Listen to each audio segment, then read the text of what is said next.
রাসূল করিম সাল্লাল্লাহু আলাইহি ওয়াসাল্লামের যে আগমনটা কেমন দেখেন। এই পৃথিবীতে মিশকাত শরীফ 513 নম্বর পৃষ্ঠা, যেগুলো বলবো সব পৃষ্ঠা দিয়ে দেবো, রেকর্ড হচ্ছে, পরে আপনারা কানেকশন করতে পারবেন। মিশকাত শরীফ 513 নম্বর পৃষ্ঠা সহ হাদিসের নাম্বার সহ দেব। তো রাসূল করিম সাল্লাল্লাহু আলাইহি ওয়াসাল্লামকে বলা হলো, মাতা ওয়াজাবাত লাকান নবুওয়া, ইয়া রাসূলুল্লাহ আপনি কখন থেকে নবী? নবী বলছেন, ওয়াকালা আদামু বাইনার রূহি ওয়াল জাসাদ, আদম আলাইহিস সালাম যখন বডি আর দেহের মধ্যবর্তী অবস্থায় ছিলেন তখন থেকে আমি নবী। জোরে বলুন সুবহানাল্লাহ। তো নবী আপনি সেখানে কি করেছেন? এটাও আল্লাহ নবী বলেছেন, আপনি সেখানে কি করেছেন? আল্লাহ নবী বলেন, আল্লাহ আমাকে সৃষ্টি করার পরে সুযোগ দিয়েছেন, আমি আল্লাহর গোলামি করেছি, আল্লাহ পাকের জিকির করেছি, আল্লাহর তসবিহ করেছি, আল্লাহ পাকের সানা পড়েছি। তখন আল্লাহকে আল্লাহ ডাকার মতো আর কোনো সৃষ্টি ছিল? আর নবী যখন আল্লাহকে আল্লাহ ডেকেছেন তখন নবীকে নবী বলার মতো আর কেউ? শুধুমাত্র কে ছিলেন? বুঝতেছেন তো আপনারা, কে ছিলেন?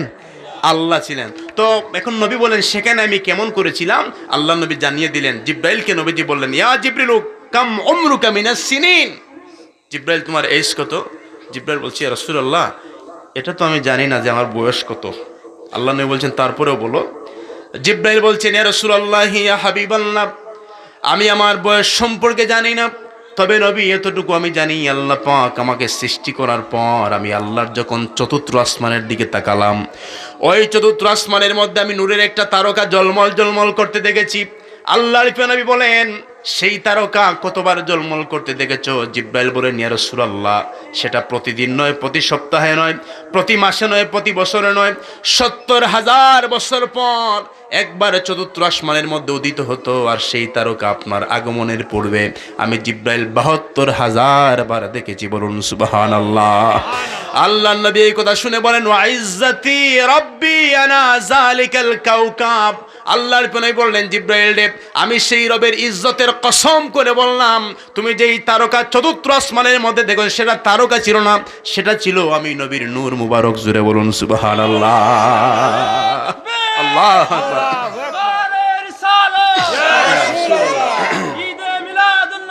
জিন্দাবাদ। এখন দেখেন নবী কখন থেকে নবী? নবী তখন থেকে নবী যখন আল্লাহকে আল্লাহ ডাকার মতো কেউ ছিল না, নবীকে নবী ডাকার মতো আল্লাহ ব্যতীত কেউ ছিল। তো মিশকাত শরীফের 513 নম্বর পৃষ্ঠা যেটা বলছিলাম, সেটা আরেকটা হাদিস এসেছে। আল্লাহ নবী নিজে উনার জন্ম বৃত্তান্ত, জন্মের আগের আলোচনা করে আমাদেরকে বলেছেন, ওয়াসাউখবিরুকুম বিআউয়ালি আমরি বিদাওয়াতি ইব্রাহিম ওয়া বিশারাতু ঈসা ওয়া রুইয়া উম্মি আল্লাতী রাআত হিনা ওয়াদাতানি ওয়া ক্বাদ খারাজা লাহা নূর আদা লাহা মিনহা কুসুরা শাম। আল্লাহ নবী বলছেন, সাহাবীরা আমি প্রথম অবস্থান সম্পর্কে বলবো, আমি ছিলাম ইব্রাহিম আলাইহিস সালামের দোয়ার ফসল। জোরে বলুন সুবহানাল্লাহ। আমি হলাম ইব্রাহিম আলাইহিস সালামের দোয়ার ফসল এবং ঈসা আলাইহিস সালামের সুসংবাদ। ওয়া রুইয়া উম্মি, আর আমার মায়ের স্বপ্ন, আমার মা দেখেছেন ওনার ভিতরে একটা নূর প্রবেশ করেছে, আর ওই নূরের আলোয় আমাদের মা বোনরা যখন প্রেগনেন্ট হয়, গর্ভবতী হয়, চোখের পাওয়ার কমে যায়, শরীরটা ভারী হয়ে যায়, শরীরের মধ্যে অলসতা চলে আসে, খাবার খেতে পারে না। কিন্তু নবীর মা আমেনা বলেন, আমার এমন হয় না, আমার চোখের জ্যোতি এত বেড়ে গেল, আমি মক্কা থেকে মুলকে শামের বিশাল বিশাল প্রাসাদগুলো আমি দেখেছি। বলুন সুবহানাল্লাহ। আবারও বললাম, মিশকাত শরীফ 513 নম্বর পৃষ্ঠা, বাংলাদেশের সমস্ত মাদ্রাসার মধ্যে এটা সিলেবাসভুক্ত হাদিসের কিতাব। এমন কোনো মাদ্রাসায় নাই, কমি বলেন আলিয়া বলেন, যে এই মাদ্রাসায় এই হাদিসের কিতাব নাই। তখন বললেন, হুজুর আপনিও তো পড়লেন, যারা না বলে তারাও তো পড়ে, কথা বলেন ঠিক না? তো আপনিও তো পৃষ্ঠা নাম্বার দিলেন, তারাও তো হুজুর এই পৃষ্ঠা পড়ে মাদ্রাসায় পায় না কেন? আমি বলি, কেন পায় না জানেন? এক ব্যক্তি আল্লাহর কাছে দোয়া করতো যে আল্লাহ আমাকে সম্পদ দেন, তো তার সাথে ফেরেশতারাও দোয়া করলো আল্লাহ তাকে সম্পদ দেন। আল্লাহ বলছেন না, তাকে সম্পদ দেব না। এখন ফেরেশতারা এমনভাবে করজোড়ে আবেদন শুরু করলেন, আল্লাহ বলছেন, ফেরেশতারা আচ্ছা ঠিক আছে, সে যখন রাস্তা দিয়ে যাবে তার চলার পথে 40 হাত দূরে একটা স্বর্ণের ইট রেখে দিও। কি রেখে দিও? কিসের ইট? স্বর্ণের ইট। এখন সে প্রতিদিন রাস্তা দিয়ে যাওয়ার সময় চেয়ে চেয়ে যায়, ভালো মানুষ, যেই দিন ইট রাখা হয়েছে তখন সে রাস্তায় যাওয়ার সময় 40 হাত দূর থেকে তার মাথায় ঢুকছে, আজকে একটু ট্রাই করে দেখি অন্ধ মানুষ হাঁটে কিভাবে। দুঃখ বুঝতেছেন আপনারা? তাই মাথায় ঢুকছে, আসলে তো দেখি আমি তো ভালো মানুষ, দেখি অন্ধ কিরকম হাঁটে। এখন চোখ বন্ধ করে আরো 40 হাত দূরে চলে গেছে, পাল্লা গেছে, বুঝতেছেন আপনারা? এখন যারা এই জায়গায় এসে পায় না তারা কি করে একটু চক্ষু বন্ধ করে দেখে যে আমদা হুজুর কিরকম কিতাব পড়ে। এখন আমদা হুজুরের মতো কিতাব পড়তে গিয়ে এই পৃষ্ঠা ফালাইয়া লাস্টের পৃষ্ঠা চলে যায়, কথা বুঝতেছেন আপনারা, এজন্য পায় না। তিরমিজি শরীফ সিয়াসিত্তার অন্যতম কিতাব, দ্বিতীয় খণ্ড 202 নম্বর 3 নম্বর পৃষ্ঠা, দ্বিতীয় খণ্ড 203 নম্বর পৃষ্ঠার মধ্যে ইমাম তিরমিজি ডাইরেক্ট একটা বাব কায়েম করেছেন, বাবু মা জাআ ফি মিলাদিন নবী সাল্লাল্লাহু আলাইহি ওয়াসাল্লাম। একবারে ক্লিয়ার মিলাদ রাইট আপনারা বুঝতেছেন, বাবু মা জাআ ফি মিলাদিন নবী সাল্লাল্লাহু আলাইহি ওয়াসাল্লাম। দালাইলুন নবুয়ার মধ্যে ইমাম বাইহাকিও বাব কায়েম করেছেন, তারপরেও দেখে না এটা আমদা হুজুর ছাড়া আর কি, কথা বলেন ঠিক না? শুধু জ্বালা আর জ্বালা আমাদের দেশে, কথা বলেন ঠিক না? বাইরে অনেক শান্তিতে আছেন, আমাদের দেশে শুধু জ্বালা।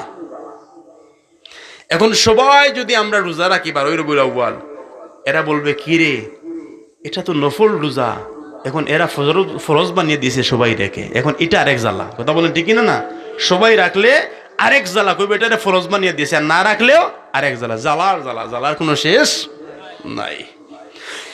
যে কথা বলতে চেয়েছিলাম, এজন্য হুব্বে মোস্তফা হচ্ছে এমন একটা জিনিস ভাই, আপনার যদি ইলিম কম হয়, কি বললাম, ইলিম যদি আপনার কম হয়, আল্লাহ আর নবীর মহব্বত যদি অন্তরে বেশি হয়, আল্লাহ আপনাকে পৃথিবীতে দামি বানিয়ে দিবেন, বলুন না সুবহানাল্লাহ।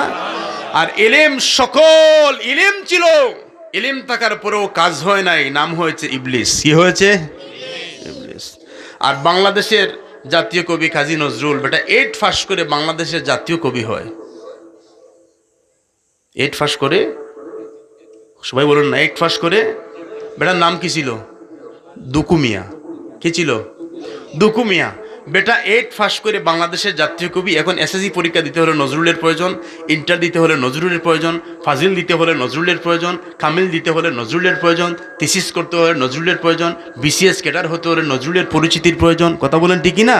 ডক্টরেট করতে হলে নজরুলের প্রয়োজন, না নজরুলকে সিনা বাদ দিয়ে এগুলা?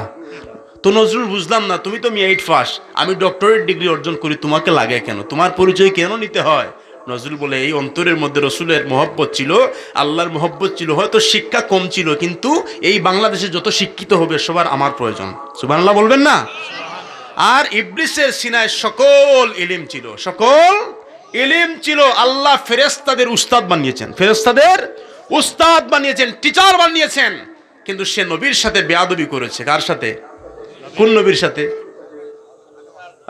আদম আলাইহিস সালাম। দেখেন আল্লাহ সব সহ্য করেন, নবীদের সাথে বেয়াদবি সহ্য করেন না। আল্লাহ বললেন উসজুদু লি আদম, আমি সব দলিল দিয়ে দেব, কোনো কিচ্ছা কাহিনী নাই, সূরা বাকারার মধ্যে এসেছে উসজুদু লি আদম, আদমকে সেজদা করো। ফাসাজাদু, সবাই সেজদা করলো, ইল্লা ইবলিস। আল্লাহ বলছেন কি হইছে? সে বলল আল্লাহ আদম তো মাটির তৈরি, আমি আগুনের তৈরি, আমি তো উপরের দিকে উঠবো, আদম নিচের দিকে, তো শ্রেষ্ঠত্বের দিক থেকে তো আমি হলাম শ্রেষ্ঠ। এখন পৃথিবীর মধ্যে সর্বপ্রথম যে অহংকার করেছে তার নাম কি? যে হিংসা করেছে তার নাম কি? যে আল্লাহর আদেশকে লঙ্ঘন করেছে তার নাম কি? এখন ইবলিস রে কোন শয়তান ইবলিস বানাইছে বলেন তো? দেহ শেষ, একটু আমরা নিরবতা পালন করি। ইবলিসের আগে তো কোনো শয়তান নাই, তো ইবলিস রে কোন শয়তানের শয়তান বানাইছে? প্রায় হুজুরে লাগাল পাইছে আইছে। ইবলিসের আগে তো কোনো শয়তান নাই, তো ইবলিসে কোন শয়তানের ধোঁকা দিল? এজন্য মনে রাখবেন, সবসময় শয়তান আমাদেরকে ধোঁকা দেয় না, আমাদের মধ্যেও ভালো এবং মন্দ রয়েছে। ইবলিসকে ধোঁকা দিয়েছে তার নফস। আওয়াজ দিয়ে বলেন, কি ধোঁকা দিয়েছে? তার নফস ধোঁকা দিয়েছে। মানুষের মধ্যে একটা ভালো পার্ট রয়েছে, একটা মন্দ পার্ট রয়েছে। তো আল্লাহ বলেন আমি দেখতে চাই তোমরা কোনটাকে বেশি প্রমোট করো, ভালোটাকে প্রমোট করো না মন্দটাকে তুমি প্রমোট করো পৃথিবীর মধ্যে, কথা বুঝতেছেন আপনারা? এখন সে যখন সেজদা দেয় নাই, আল্লাহ কি বলেছেন, যা কোটি কোটি কোটি কোটি বছর তুমি সেজদা দিয়েছো, কোটি কোটি বছর তুমি আল্লাহ আল্লাহ জিকির করেছো, কোটি কোটি বছর তুমি আমার তসবিহ তাহলিল করেছো, আজকের একটা বেয়াদবি মাফ করে দিলাম। আল্লাহ কি এই কথা বলেছেন? কথাটা ভাই বুঝেন, এমন কোন জায়গা নাই যেখানে তার সেজদা পড়ে নাই, কিন্তু আল্লাহ এই কথা বলেন নাই যাও ফেরেশতাদের মুআল্লিম হিসেবে মাফ করে দিলাম, সেজদাকারী হিসেবে মাফ করে দিলাম, কোটি কোটি বছর ইবাদত করেছো মাফ করে দিলাম। এই কথা না বলে যেই নবীর সাথে বেয়াদবি করেছে, আল্লাহ বলেছেন আবা ওয়াস্তাকবারা ওয়া কানা মিনাল কাফিরিন, get out from my heaven, তুমি আমার জান্নাত থেকে বের হয়ে যাও, কিয়ামত পর্যন্ত আমি আল্লাহ তোমাকে অভিশপ্ত করে দিলাম। জোরে বলুন নাউজুবিল্লাহ। তো কোটি কোটি বছরের ইবাদত কি কাজে আসছে? আওয়াজ দিয়ে বলেন, কাজে আসে নাই, নষ্ট হয়েছে। কার সাথে বেয়াদবি করার কারণে? নবীর সাথে বেয়াদবি করার কারণে। একটু বুঝবেন আপনারা। এজন্য আল্লাহ সব সহ্য করে, নবীদের সাথে বেয়াদবি। এখন আমরা একটু আবার নজরুলের কাছে আসি। ও নজরুল, তুমি তো 8 পাস করেছো মিয়া, তো 8 পাস করে তুমি বাংলাদেশের জাতীয় কবি হয়েছো, ঠিক আছে, তুমি আমাদের হৃদয়ের ধন, হৃদয়ের স্পন্দন। তো নজরুল, কিভাবে তুমি জাতীয় কবি হলে? নজরুল বলে, আমি আমার নবীর আগমনে এত খুশি ছিলাম, আমার নবীকে পেয়ে আমি এত সন্তুষ্ট ছিলাম। আজকে এখানে মিলাদুন নবীর মাহফিল হবে। এলাকার নাম হলো বৃহত্তর মির্জানগর মানিকপুর এলাকা। তো এলাকার মানুষ কি জিনদেরকে দাওয়াত দিয়েছে না মানুষদেরকে দাওয়াত দিয়েছে? আপনারা কি বলো জিনদেরকে দাওয়াত দিয়েছেন? গাছ দাওয়াত দিয়েছেন? আসমান দাওয়াত দিয়েছেন? জমিন দাওয়াত দিয়েছেন? সাগর দাওয়াত দিয়েছেন? পাহাড় দাওয়াত দিয়েছেন?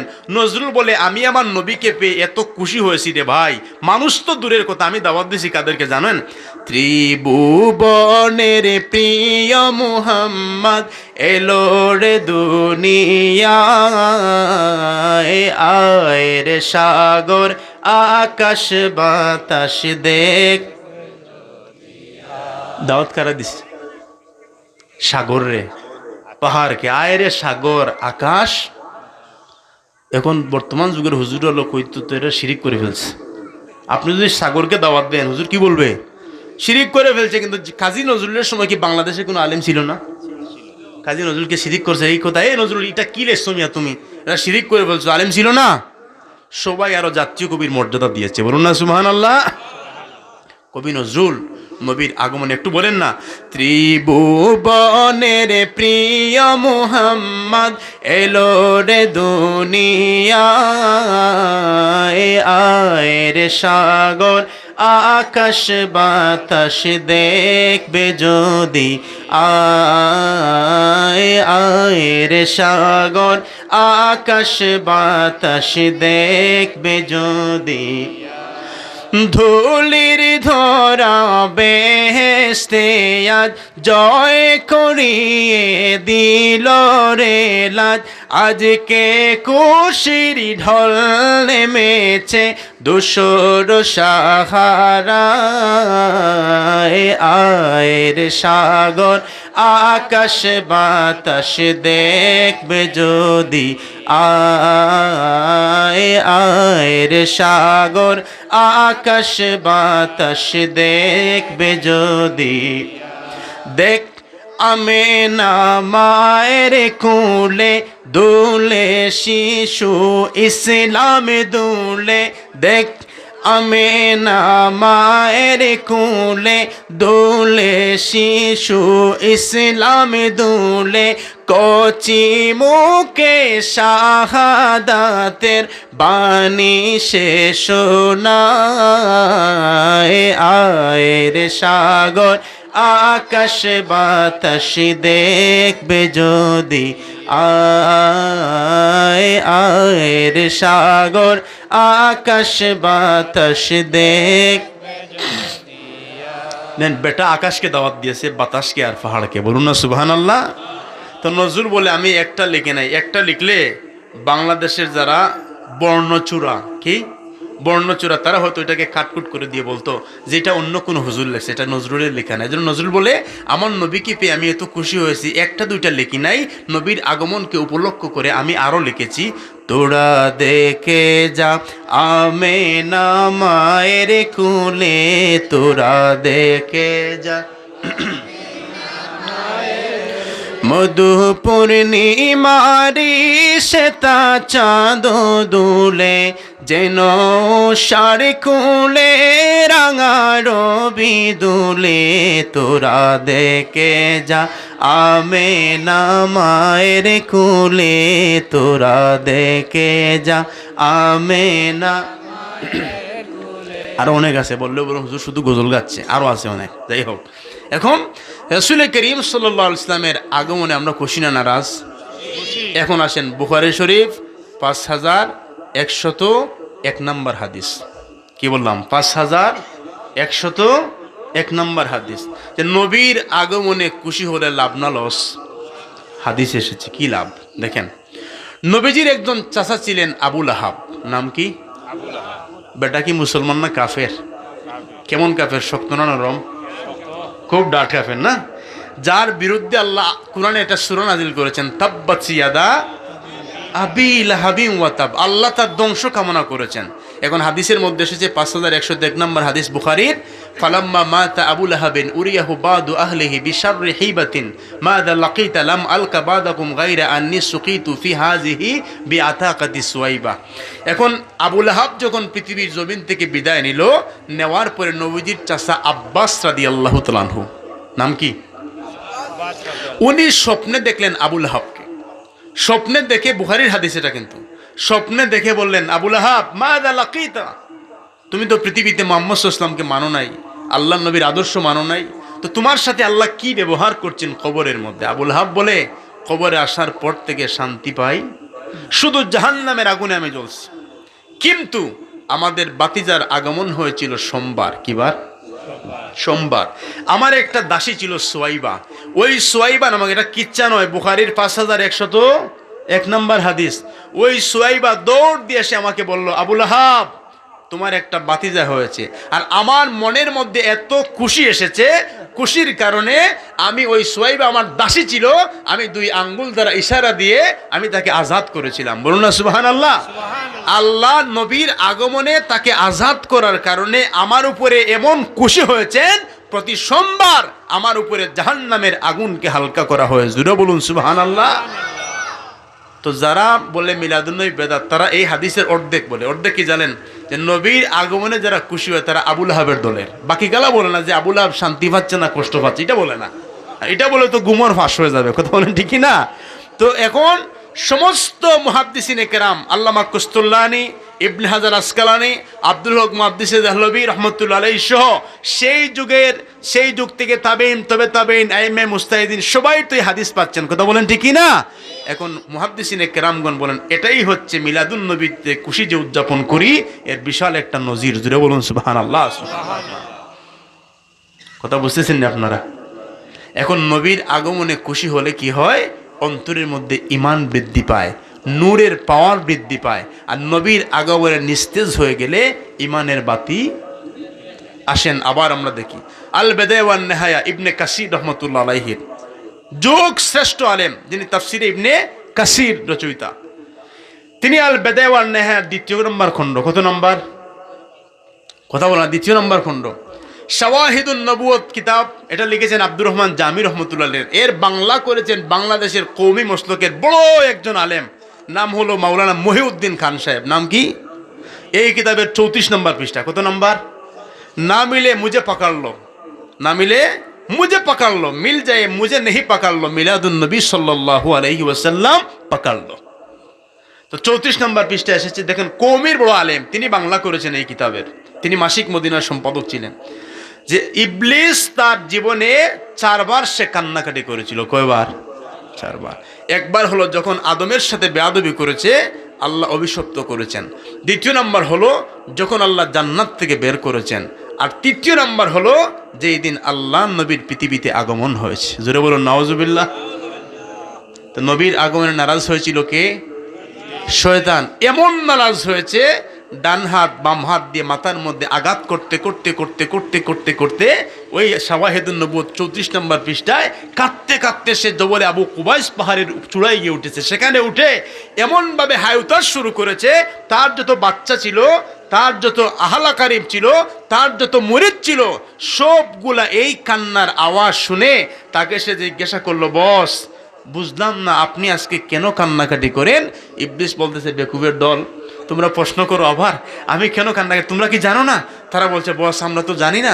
এখন ইবলিস বলে, তার কারণ হলো আমি আমার নলেজ দ্বারা, আমি আমার জ্ঞান দ্বারা, আমি আমার যুক্তি দ্বারা, আমি আমার প্ররোচনা দ্বারা আল্লাহর ঘর কাবা শরীফের ভিতরে 360টা মূর্তি ঢুকিয়ে রেখেছিলাম। আজকে এমন একজন পয়গম্বর হায়াতুন নবী নূর নবী মুহাম্মদ সাল্লাল্লাহু আলাইহি ওয়াসাল্লামের আগমন হয়েছে। ওই নবীর আগমনের পর থেকে কিয়ামত পর্যন্ত আল্লাহর ঘরের মধ্যে আর মূর্তির কোনো জায়গা হবে তো কেঁদেছে কে? ইবলিস কেঁদেছে। এখন আল্লাহ ডাক দিয়ে বলেন, জিব্রাইল দেখো সবেমাত্র আমার নবী এসেছেন। ওই কিতাবের মধ্যে সবেমাত্র আমার নবী এসেছেন, এখনো দিনের দাওয়াত দেন নাই, এখনো ইসলামের কথা বলেন নাই, এখনো কোরআনের কথা বলেন নাই। এখন ইবলিস নারাজ হয়েছে, তাকে তো একটা শাস্তি দেওয়ার প্রয়োজন।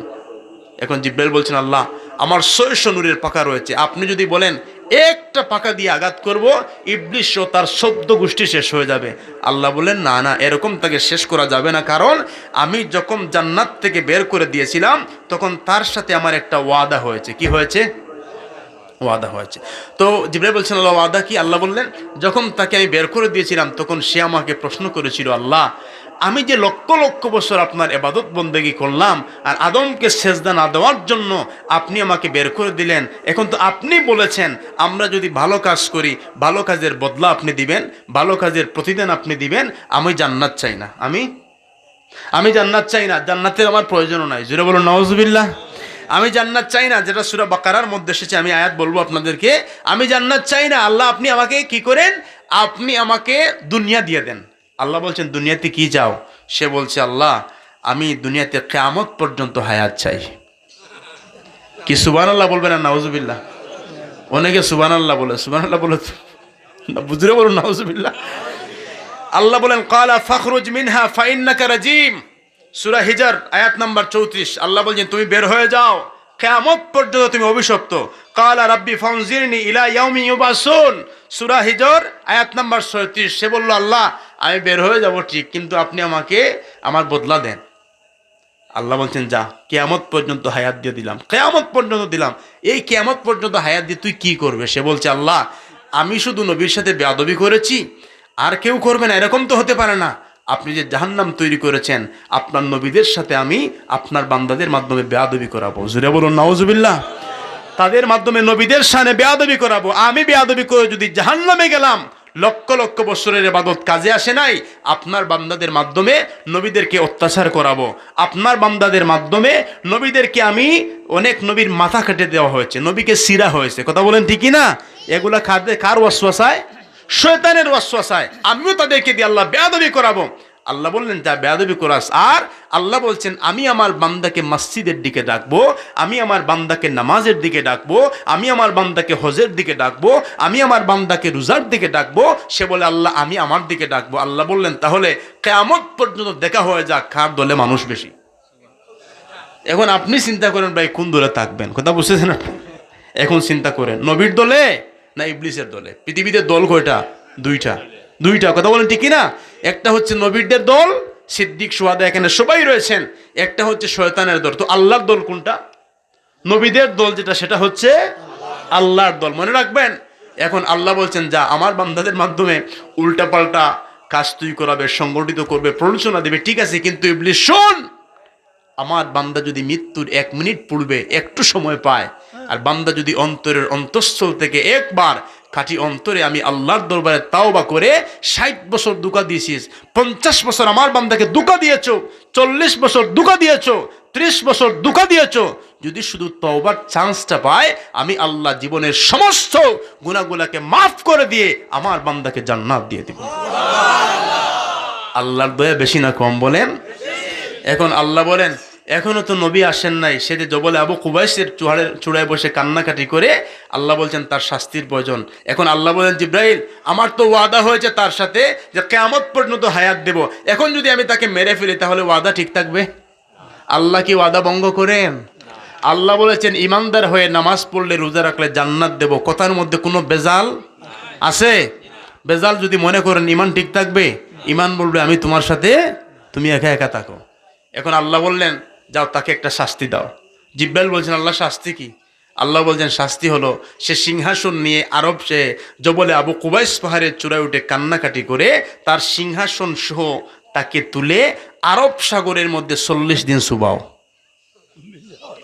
এটা পড়ার পর থেকে বলছি, রে বাবা, যারা মিলাদুন্নবীর বিরোধিতা করে, বুঝছে?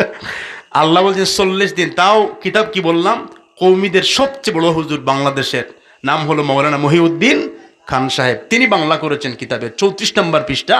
এখন আল্লাহ বলেন তাকে 40 দিন, একবার ফানির নিচে আরেকবার ফানির উপরে, একবার ফানির নিচে আরেকবার পানির উপরে। সে কেন?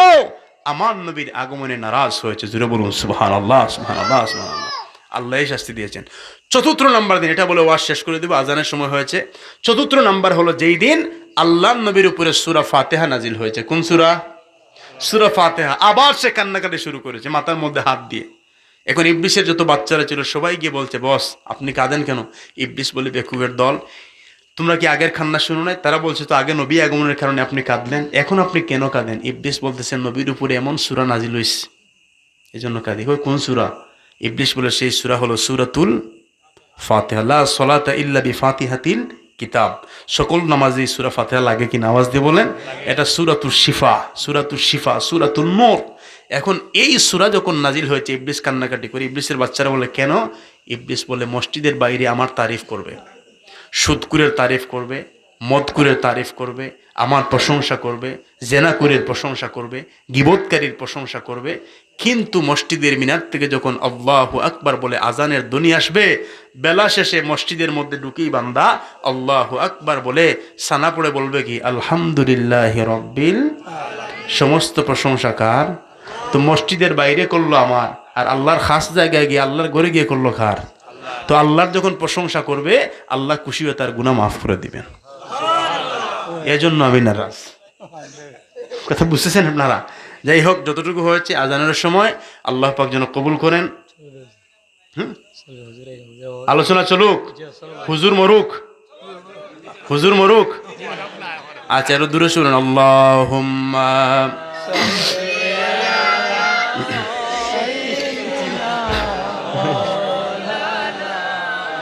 وعلى آل سيدنا निगाह इश्क मस्ती में वही अव्वल वही आखिर वही ज़ाहिर वही बातिन वही क़ुरआन वही फ़ुरक़ान। अल्लाहुम्मा सल्ली अला मौलाना मुहम्मद व अला आलि मौलाना। সম্মানিত, যাই হোক, যেহেতু একটু আমরা সময় পেয়েছি, তো আমাদের পৃথিবীতে আগমন আর রসুলের আগমন। আমরা পৃথিবীতে আসার পূর্বে কেউ আমাদের নাম জানতো না, কেউ আমাদের সম্পর্কে জানতো না, আমরা পৃথিবীতে এসে কি হব সেটাও মানুষ জানতো না। কিন্তু আল্লাহর নবী আগমনের পর পূর্বে तमाम কায়নাতের মানুষ জানতো যে আখেরি পয়গম্বর হবেন নবী মুহাম্মদুর সাল্লাল্লাহু আলাইহি ওয়াসাল্লাম। ওনার জন্মস্থান হবে মক্কায়, ওনার হিজরতের স্থান হবে মদিনায়। সবগুলা তত্ত্ব আল্লাহ পাক আসমানি সকল কিতাবের মধ্যে রেখেছেন, বলুন সুবহানাল্লাহ। বিশেষ করে নবীর মা আমেনা। এখন একটা এক্সাম্পল দেব, বাস্তব। যারা মক্কা মদিনা হজ করেছেন একটু হাত তুলেন দেখি, কারা কারা মক্কা মদিনা জিয়ারত করেছেন? আলহামদুলিল্লাহ, হাত নামান। এখন আপনারা বুঝবেন এটা। মা আমেনা রাদিয়াল্লাহু তাআলা আনহা বলেন, দুনিয়ার মহিলারা প্রেগনেন্ট হওয়ার পর তাদের ওজন বেড়ে যায়, অস্বস্তি বেড়ে যায়, কিন্তু আমার সন্তান যখন আমার গর্ভে চলে আসলো, দুনিয়ার মানুষেরা, আমি আমেনা কোনো অস্বস্তি বোধ করি নাই। বরং আমি আমেনা যখন, জালালউদ্দিন সৈয়দী রহমতুল্লাহ আলাইহি কোট করছেন খাসাইসুল কুবরার মধ্যে, যখন তিনি কূপের কাছে পানি আনার জন্য যেতেন, ওনার হাত থেকে বালতিটা এমনিতেই পড়ে যেত। আমেনা বলেন, আমি চিন্তায় পড়ে যেতাম কিভাবে পানি কানেকশন করব। আড়াল থেকে আওয়াজ আসতো, আপনি হলেন নবীর মা, আপনি কষ্ট করতে হবে না, এমনিতেই বালতি আপনার হাতে উঠে যাবে। জোরে বলুন সুবহানাল্লাহ। শুধু তাই নয়, নবীর মা আমেনা রাদিয়াল্লাহু তাআলা আনহা বলেন, আমি একবার জবলে আবু কুবাইস পাহাড়ের মধ্যে আল্লাহর নবীকে নিয়ে, আমার সন্তান নবী মুহাম্মদুর রাসূলুল্লাহ সাল্লাল্লাহু আলাইহি ওয়াসাল্লামকে নিয়ে আমি গেলাম। এটা হযরতে আব্দুল হক মুহাদ্দিস দেহলভী রাহমাতুল্লাহ আলাইহি মা সাবাদা বিস সুন্নাহ কিতাবের মধ্যে বলেন, হযরতে মা আমেনা বলেন, আমি সামনে দেখলাম বিশাল বড় দুইটা বাঘ বসা। দুইটা বাঘ দেখে আমি ভয় পেয়ে গেলাম, অন্তরের মধ্যে ভয় চলে আসলো। যখন ভয় চলে আসলো, ওই বাঘ দুইটা ধীরে ধীরে ধীরে ধীরে আমার কাছে চলে আসা শুরু করলো। আমার অন্তরের মধ্যে হার্টবিট আমার বেড়ে গেল। আমেনা বলেন, আমি যখন চিন্তার মধ্যে পড়ে গেলাম, আমি দৌড় দেওয়ার উপক্রম হলাম, কিন্তু আমি চিন্তা করলাম দৌড় দিলে তো বাঘের সাথে দৌড় দিয়ে পারা যাবে। আমেনা বলেন, জায়গায় দাঁড়িয়ে গেলাম। কিছুক্ষণ পর ওই দুইটা বাঘ এসে আমার পায়ের মধ্যে পড়ে চুম্বন দিয়ে বাঘ মানুষের মতো জবান করে বলছে, আমেনা গো, এই পৃথিবীর মধ্যে তুমি বড় পুণ্যবতী মহিলা গো আমেনা। আল্লাহ রাব্বুল আলামিন তোমার রেহেমকে পবিত্র করেছেন, আল্লাহ পাক তোমাকে সম্মানিত করেছেন আমেনা। তোমার গর্ভের ভিতরে আল্লাহ রাব্বুল আলামিন দু জাহানের কামলিওয়ালা ইমামুল আম্বিয়াকে রেখে দিয়েছেন, বলুন সুবহানাল্লাহ। তারপরে মা আমেনা রাদিয়াল্লাহু তাআলা আনহা বলেন, এখন যারা উমরা হজ করেছেন, জিয়ারত করেছেন, আপনারা বুঝবেন। মা আমেনা বলেন, আমার সন্তান যখন আমার গর্ভের মধ্যে ছিল, আমি আমার সন্তানকে নিয়ে যখন ঘরের বাইরে বের হতাম, আকাশের মধ্যে যাকে যাকে পাল বেঁধে বেঁধে পাখিগুলো আসতো, ওই পাখিগুলা দূর থেকে আমি আমেনাকে তারা সালাম দিত। সালাম দেওয়ার পর একটা পাখি আরেকটা পাখিকে বলতো, সামনে নবীর মা, নবীর মায়ের রেহেমের মধ্যে আল্লাহর প্রিয় নবী রয়েছেন, নবীর মায়ের উপর দিয়ে উড়াল দিয়ে যাওয়া যাবে না। পাখিগুলা হয়ে ডান দিক নতুবা বাম দিকে চলে যেত, আল্লাহ নবীর মায়ের মাথার উপর দিয়ে উড়ে যায় না। ইজুরে বলুন সুবহানাল্লাহ। এখন বললাম, যারা জিয়ারত করেছেন মক্কা, মক্কা শরীফে কি কবুতরের কোনো অভাব? অভাব? কত কবুতর দেখছেন নি? একটা কবুতর কাবা শরীফে বসতে, মূল বাইতুল্লাহ আল্লাহর ঘরে বসতে দেখছেন নি আপনারা? এখানে এসে 20টা নিকে পড়তে দেখছেন না? মদিনাতে কি পাখির কোনো অভাব? বাস্তব এক্সাম্পল আমি দিচ্ছি। আপনারা হয়তো এটা বলতেন যে হুজুর কিচ্ছা বলছে যে মা আমেনার উপর দিয়ে পাখি যায় নাই। বাস্তব দেখেন, যারা রোজা শরীফ জিয়ারত করেছেন, মদিনাতে কবুতরের অভাব নাই, পাখিরও কোনো অভাব নাই। এই তো রমজানুল মুবারকের মধ্যে আমি গেলাম, আপনাদের রাখালগঞ্জ মাদ্রাসার প্রিন্সিপাল, আমার অত্যন্ত শ্রদ্ধভাজন উস্তাজুল মুকাররম, তিনি ছিলেন আমার সাথে, আমরা একসাথে ছিলাম, ওনার আব্বাও ছিলেন। তো যখন আমরা রোদায় আত্মারের ভিতর দিয়ে ঢুকলাম রিয়াজুল জান্নাহ, তখন পাখির কিচির মিচির আওয়াজ শোনা যায়। কথা বলেন ঠিকই না? পাখির আওয়াজ শোনা যায়। কিন্তু বলেন তো একজন হাজি, আপনি কি দেখেছেন একটা পাখি আল্লাহ নবীর গম্বুদে খাদরার মধ্যে বসতে? কেউ দেখে থাকলে বলেন। কিয়ামত পর্যন্ত চ্যালেঞ্জ, কিয়ামত পর্যন্ত পাখিরাও চিনে এটা আল্লাহ নবীর গম্বুদে খাদরা। জুড়ে বলুন সুবহানাল্লাহ। অন্যান্য জায়গায় বসে, আল্লাহর ঘর খানায় কাবার উপরে বসে না, বেয়াদবি হবে। রাসূলুল্লাহ রোদে আত্মারের উপরে বসে না, বেয়াদবি হবে। জুড়ে বলুন সুবহানাল্লাহ। শুধু পাখি নয়, পাখির ভিতরে তো প্রাণ আছে ভাই। পাহাড়, তারপরে পাথর, তারপরে গাছপালা। তিরমিজির হাদিস, কোন কিতাবের? তিরমিজির হাদিস। হযরত আলী রাদিয়াল্লাহু তাআলা আনহু বলেন, কুনতু মা'আন নবী সাল্লাল্লাহু আলাইহি ওয়াসাল্লাম বিমাক্কাহ ফাখরাজনা ফি বাদি নওয়াহিহা ফামাস্তাকবালাহু জাবালুন ওয়ালা শাজারুন ইল্লা ওয়া হুয়া ইয়াকুলু আসসালামু আলাইকা ইয়া রাসূলুল্লাহ। হযরত আলী বলেন, আল্লাহর প্রিয় নবীকে নিয়ে মক্কার বাইরে একটা অঞ্চলের দিকে আমি যাত্রা শুরু করলাম। চতুর্দিক থেকে শুধু সালামের আওয়াজ আসে, আসসালামু আলাইকা ইয়া রাসূলুল্লাহ। আলী বলেন, ইয়া রাসূলুল্লাহ, আমি এবং আপনি ব্যতীত কেউ তো আমাদের আশপাশ নাই, কি আপনাকে সালাম দে? আল্লাহর প্রিয় নবী বললেন, ফামাস্তাকবালাহু জাবালুন। জাবাল শব্দের অর্থ কি? মাটি। আপনারা বলেন পাহাড়। জাবাল শব্দের অর্থ পাহাড়। ইস্তেকবাল অর্থ অভ্যর্থনা দেওয়া। আল্লাহর প্রিয় নবী বলেন, ফামাস্তাকবালাহু জাবালুন ওয়ালা শাজারুন। শাজার শব্দের অর্থ কি? মাটি, গাছ। এই তো আপনারা পারেন, দেখছেন নি? ফামাস্তাকবালাহু জাবালুন ওয়ালা শাজারুন। আল্লাহ নবী বলেন, আমাকে ওয়েলকাম জানানোর জন্য, ইস্তেকবাল জানানোর জন্য আল্লাহর পাহাড় আর গাছপালাগুলো আমাকে বলছে, ওয়া কায়িমুন, দাঁড়িয়ে বলছে, আসসালামু আলাইকা ইয়া রাসূলুল্লাহ। বলুন সুবহানাল্লাহ। তাহলে পাহাড়ও সালাম দিয়েছে, গাছপালাও সালাম দিয়েছে। আল্লাহর নবী হাদিসের মধ্যে বলেন, জাবাল উহুদিন। বলুন না সুবহানাল্লাহ। উহুদ পাহাড় দেখেছেন কারা? হাত তুললেন তো। উহুদ পাহাড় লাল পাহাড়, নাই না? লাল পাহাড়। এই পাহাড় সাধারণ পাহাড় নয়, সাধারণ পাহাড় নয়। আল্লাহর নবী বলেন, জাবালু উহুদিন ইউহিব্বুনা ওয়া নুহিব্বুহু। এই জাবালে উহুদ পাহাড় আমি রাসূলের প্রেমে ভরপুর। ওই পাহাড় আমি রাসূলকে ভালোবেসেছে। আমার উম্মতেরা কিয়ামত পর্যন্ত তোমরাও ওই পাহাড়কে ভালোবাসো। সুবহানাল্লাহ। আরব দেশে কি পাহাড়ের কোনো অভাব? মানুষ টাকা খরচ করে কোন পাহাড়ে যায়? কেন যায়?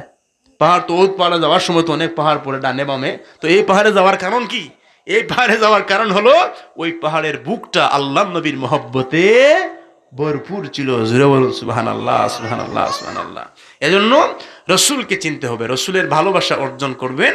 রসুল করিম সাল্লাল্লাহু আলাইহি ওয়াসাল্লামের সাথে নিসবত দুরুদের মাধ্যমে, আনুগত্যের মাধ্যমে, ইত্তেবার মাধ্যমে, নামাজের মাধ্যমে। একজন মানুষ, আপনারা অনেক সময় জানেন, আপনাদের কি কনফিউজে ফেলতে হলে আমাদের মাত্র 1 সেকেন্ডের প্রয়োজন। বাংলাদেশে যে সমস্যা, আমার প্রবাসী ভাই বুঝবেন, ওনারা তো উন্নত দেশের মধ্যে আছেন। সাধারণ মানুষকে কনফিউজে ফেলতে হলে মাত্র একজন আলিমের জন্য 1 সেকেন্ডের প্রয়োজন।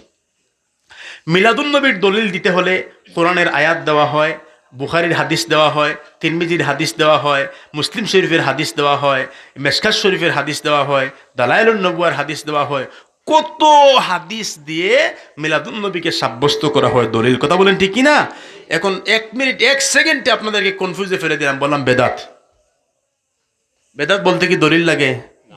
এখন যে দলিল দিয়েছে সে পড়তে পড়তে পড়তে পড়তে হাদিস মুখস্থ করেছে, আয়াত মুখস্থ করেছে, কোন আয়াতে আল্লাহ নবীর আগমনের কথা বলেছেন। অনেক আয়াত তো রয়েছে নবীর আগমনের, অনেক আয়াত রয়েছে। যেমন আল্লাহ বলেছেন লাকাদ জাআকুম রাসূলুম মিন আনফুসিকুম, আমি আল্লাহর পক্ষ থেকে তোমাদের কাছে একজন রাসূল এসেছেন। বলুন না সুবহানাল্লাহ।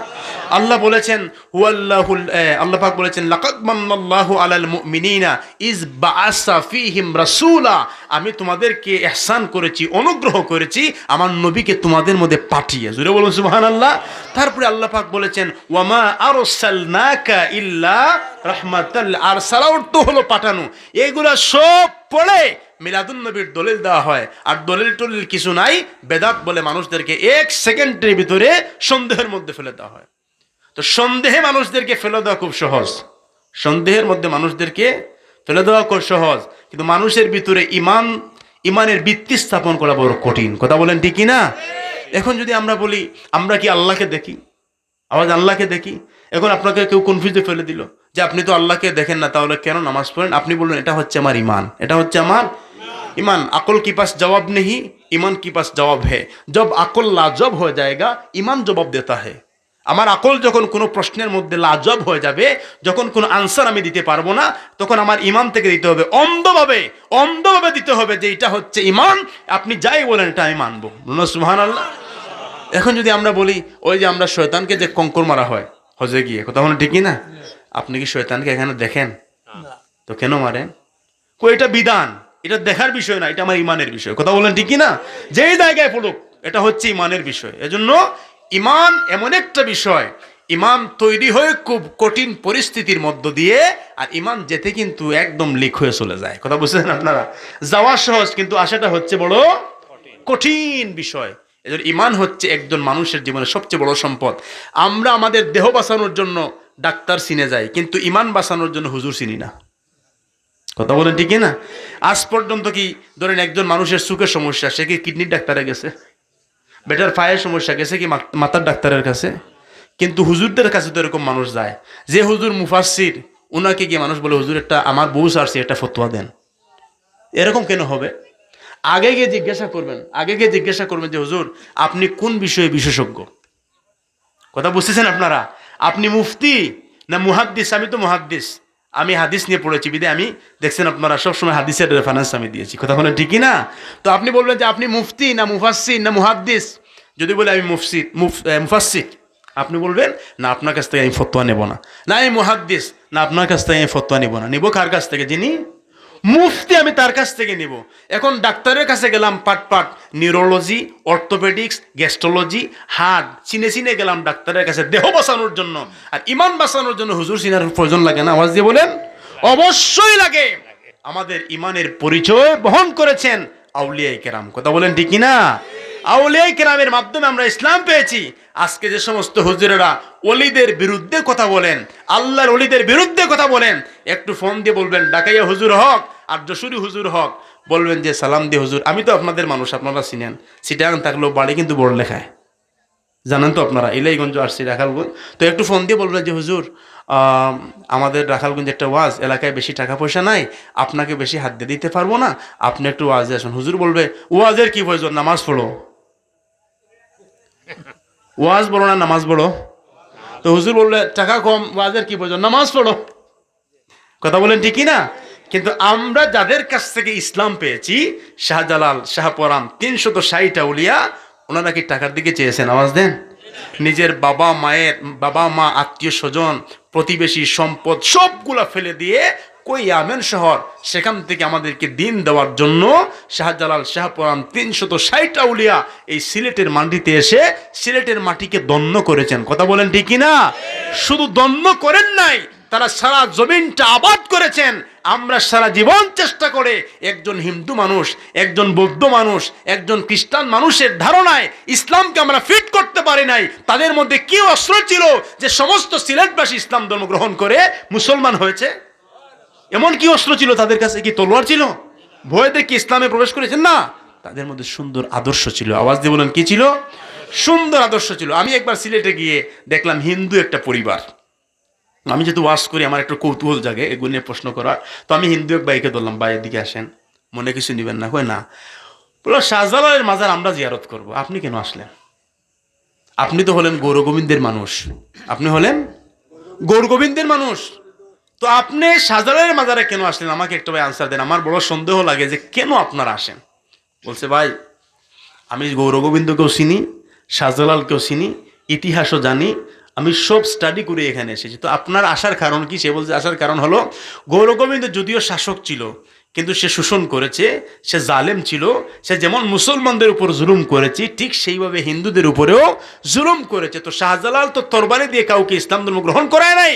শাহজালাল এসে সেই গৌর গোবিন্দের হাত থেকে, এই জালেম থেকে পুরো সিলেটবাসীকে উদ্ধার করেছে, আদর্শ দিয়েছেন। যার ভালো লেগেছে ইসলাম ধর্ম গ্রহণ করেছে, যার ভালো লাগে নাই করে নাই। শাহজালাল তো তরওয়ার দিয়ে বলে নাই যে ইসলাম গ্রহণ করতেই হবে, এরকম তো বলে নাই। এজন্য এই শান্তিপ্রিয় মানুষকে তো আমরা সেই যুগে দেখি নাই। ওই শান্তিপ্রিয় মানুষের বসবাসের জায়গাটা দেখার জন্য একটু মহব্বত নিয়ে আসি। আর মুসলমান বলে বেদাত, বলতো এটা যে মাজারে গিয়ে কিছু চাওয়া যাবে না। কি বলতো? বলার কথা কি ছিল? মাজারে গিয়ে কিছু চাওয়া যাবে না, মাজারের মাটি আনা যাবে না, মাজারে গিয়ে সেজদা দেওয়া যাবে না, এটা বলার কথা ছিল। বলে জিয়ারত করা বেদাত। জুড়ে বলুন নাউজুবিল্লাহ। এটা কিরকম জানেন? এক ব্যক্তি তার ছেলেকে বলতেছে, এটা বুঝলে আপনারা সব বুঝবেন। এক ব্যক্তি তার ছোট বাচ্চাকে, একটু আমার দিকে তাকান, একটু শেষ এই কথা বলে শেষ। ছোট্ট একটা বাচ্চা, এখন বাবা যাচ্ছে বাড়ি থেকে বের হয়ে, এখন ছোট বাচ্চাকে বলছে, আমি 3 দিনের জন্য বাড়ি থেকে বের হচ্ছি, একটা গাছ আমি রোপণ করেছি। ছেলেকে বলছে, বাবা এই গাছের নিচে প্রতিদিন বিকালে তুমি পানি দিবা। কি দিবা? গাছ বাঁচতে হলে কিসের প্রয়োজন? পানির প্রয়োজন, পানি দিবা। এখন ছেলে কি করছে? বাবার কথা ভালো করে বুঝে নাই, না বুঝে গাছকে টান দিয়ে তুলছে, তুলে গাছের গোড়ায় পানি দিয়ে আবার লাগাইছে। এটা কথা বুঝছেন আপনারা? আবার পরের দিন আবার তুলছে টান দিয়ে, যে বাবা বলছে গাছের গোড়ায় পানি দিতে। ক্লাসের মধ্যে ক্লাস না বুঝলে যা হয় আর কি। কথা বুঝতেছেন আপনারা? এটা এখন আবার তুলে এটা গুড়ায় পানি দিয়ে আবার লাগাইছে। এখন 3 দিন পর যদি এরকম হয়, গাছের অস্তিত্ব কি ঠিক থাকবে? তো এরা ক্লাস বুঝে নাই, হাদিসও বুঝে নাই। বলতো এটা যে সেখানে গিয়ে সেজদা দিও না, এখন বলতেছে মাজার জিয়ারতেই যাইও না। জুড়ে বলুন নাউজুবিল্লাহ। আরে ভাই, না গেলে, তুমি না গেলে কি কোনো অভাব আছে? অভাব আছে জিয়ারতকারীর? অভাব নাই, কিয়ামত পর্যন্ত অভাব হবে না। শাহজালাল রহমতুল্লাহ ছেলে মেয়ে নাই, কিন্তু জিয়ারতকারীর কোনো অভাব নাই। আর আমরা দিলে কি দেব? আমরা তো ওনাদেরকে দেওয়ার মতো কিছুই নাই, কারণ ওনারা আমাদেরকে এমন সম্পদ দিয়েছেন, ওই সম্পদ না হলে আমরা চিরস্থায়ী জাহান্নামী হতাম। কথা বলেন ঠিক কিনা? এমন সম্পদ দিয়েছেন ঈমান নামক, এজন্য এর বদলা আমাদের জীবনে, আমাদের 14 পুরুষ মিলেও ওনাদের বদলা কখনো দেওয়া সম্ভব। এজন্য সিলেটে গেলে আমরা একটু জিয়ারতের চেষ্টা করব। যদি একটিবার সূরা ইখলাস, সূরা ফালাক, সূরা নাস, সূরা ফাতিহা পড়ি, বদলা তো দিতে পারবো না, একটু তো আমরা কি করতে পারবো? দোয়া করতে পারবো। কথা বলেন ঠিক না? ওনার উসিলা নিয়ে, ওনার দরজা বুলন্দি, ওনার রুহুটা আমাদের উপরে কি হবে?